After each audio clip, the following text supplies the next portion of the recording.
Nestled along the nurturing river Nete sits the city of Geel. This city is the place where a saint was martyred, and that saint, Saint Dymphna, is the start of this city's unique history with the mentally ill. May is Mental Health Awareness Month, and if you're watching this video, the date that this video is posted, May 15th, it's actually the feast day of Saint Dymphna. So let's learn about Saint Dymphna, the patron saint of mental illness, and the history of how this small town developed community care for mental patients. And we'll also discuss if Geel's approach can be learned from and even implemented in other places like the United States. The city of Geel gained attraction during the Middle Ages because the church in the city housed the tomb of Saint Dymphna. According to the legend, Dymphna was the daughter of a Celtic king. Her mother was Christian, and at age 14, Dymphna consecrated herself to Christ and took a vow of chastity. Not long after, her mother died. The death of the king's wife plunged him into mental insanity. The king was encouraged to marry again, but he said that he would only remarry if there was a woman as beautiful as his wife. The king began to desire his own daughter, Dymphna, because she looked like his mother. Dymphna fled and sought refuge in the town of Geel. Some versions of the story also claim that she built the hospital in Geel using her riches. However, she was discovered by her father's men, and her short life came to a tragic end, in dying at the age of 16. Killed by her own father for refusing his incestual advances, her struggles in life and ultimate death became memorialized, and she became a symbol of triumph over insanity. Though I do feel like it is a little weird that she's the patron saint of mental illness just because of her father being mentally ill and then killing her. I saw someone say that they think that she should be, or that she is, the patron saint of dysfunctional families, which to me makes more sense, but as far as I can tell, widely, she is the patron saint of the mentally ill. Her tomb attracted many pilgrims suffering from mental illness looking for her help and a cure for their sickness. Many of these pilgrims had been cast out from their families and homes because of their mental unwellness and had nowhere to go. Once they arrived in Geel, local townspeople showed these pilgrims hospitality and took them into their own homes. This foster family care continued into present times. In modern times, there's a method of how mental patients get placed in homes. Patients are physically and psychologically examined to see if foster care would be beneficial to them. Homes are then carefully selected by professionals, and each home may house up to 2 patients. Both must be of the same sex, and each patient have to have their own room. Many families fostered patients out of hospitality, but doing so is also seen as a status symbol. In more modern times, the Bulgarian government also provides a stipend to foster families as an added initiative. The mental patients that reside in Geel are socially accepted by the community and are able to satisfyingly call Geel their home and thrive. An important factor in this history is how the people of Geel describe these mental patients as sick instead of demon-possessed.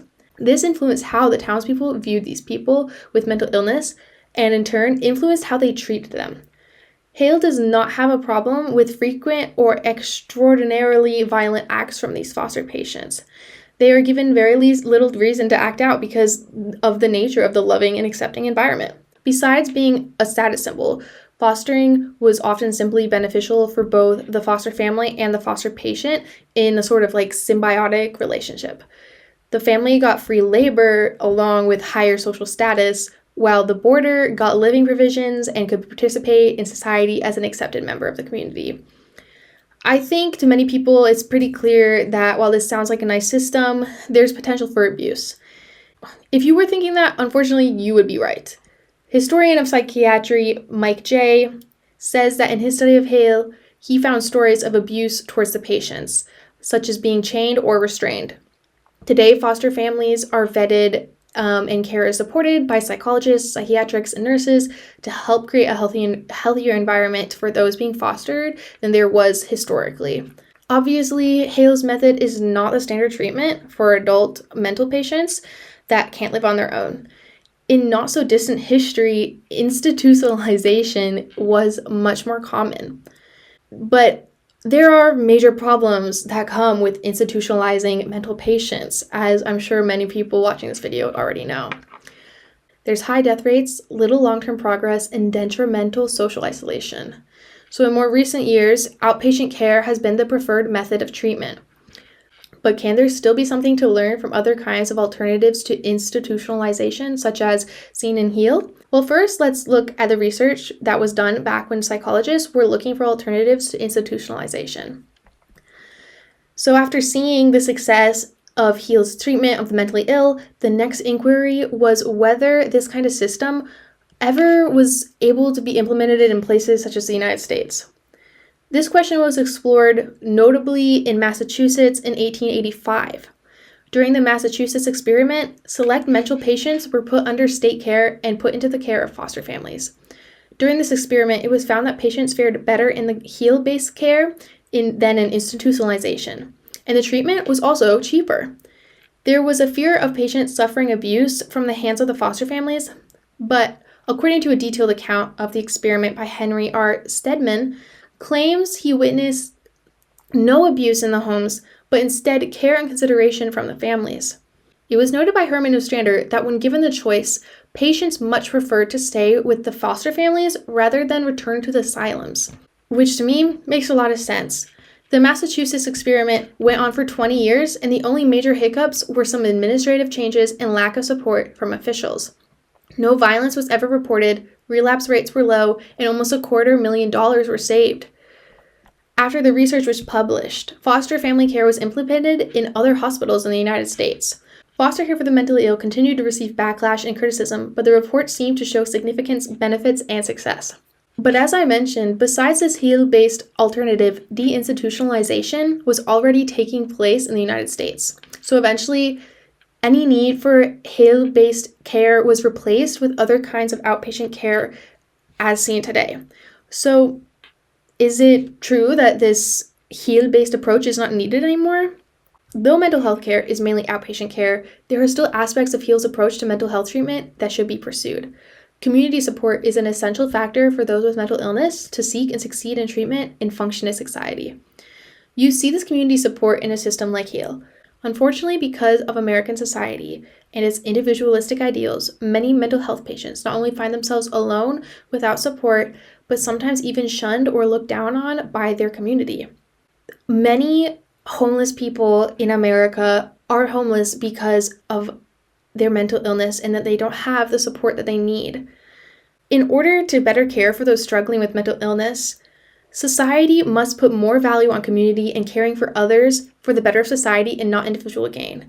I would say a lot of people, they see a homeless person on the street who's clearly not in their right state of mind, and instead of thinking there's something wrong with our community and how we're not caring for others, they just see them as somebody who hasn't tried hard enough. In the United States, mental patients still fear stigmatism, whereas patients in Heal do not have to fear and feel accepted by their community. There's already a continually growing movement for removing the stigma around mental health, but there's still a long way to come.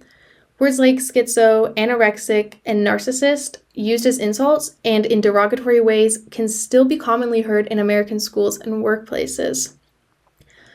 I was homeschooled, but when I went to the prom of my public high school with my friend, I was actually shocked to hear people call each other schizo as an insult. Like, not for fun, not in a cool way, though I don't think that would be a good thing either, to be calling your friend schizo for fun. But I heard people using it as insult, and I was quite shocked because I thought everybody knew that that is not okay to say to somebody. So if you didn't know that, now you know. Do not use that word. It is not an appropriate word to use. Also, growing up, one of my friends was called anorexic by other teenage boys as an insult, which is, again, not okay to do. Also online, you see a lot of people just call anybody that they don't like a narcissist or psychotic or a psychopath, mostly narcissistic, but that is still giving stigma to people who actually have that, because nobody just becomes a narcissist because they want to. it's because of trauma. And I'm not saying that if you're hurt by a narcissist that doesn't count, but we need to destigmatize mental health if we want to make progress in society where abuse is stopped and does not continue on. So how can someone with like schizophrenia feel accepted and supported by their community if they're regularly hearing their diagnosis being thrown around like an insult? The way people use language is an indicator of the underlying stigma against mental illness that still needs to be changed. Even if people are not taking mental health patients into their home, and I'm not sure I would necessarily advocate for that specifically, there are still things seen in Heal that can be learned from and emulated. Community care and support should have more value placed on it in people's everyday lives. Heal's alternative to institutionalization can and has been replicated in other places such as the United States, but its method is not necessarily the only right answer. As mental health care continues to develop, professionals can still find valuable insight for treatment in the mental health history of Hale. Thank you so much for tuning in to my channel. If you like this video, please leave a like and consider subscribing if you are interested in more content regarding psychology, religion, history, and other social sciences. And I will see you in the next one.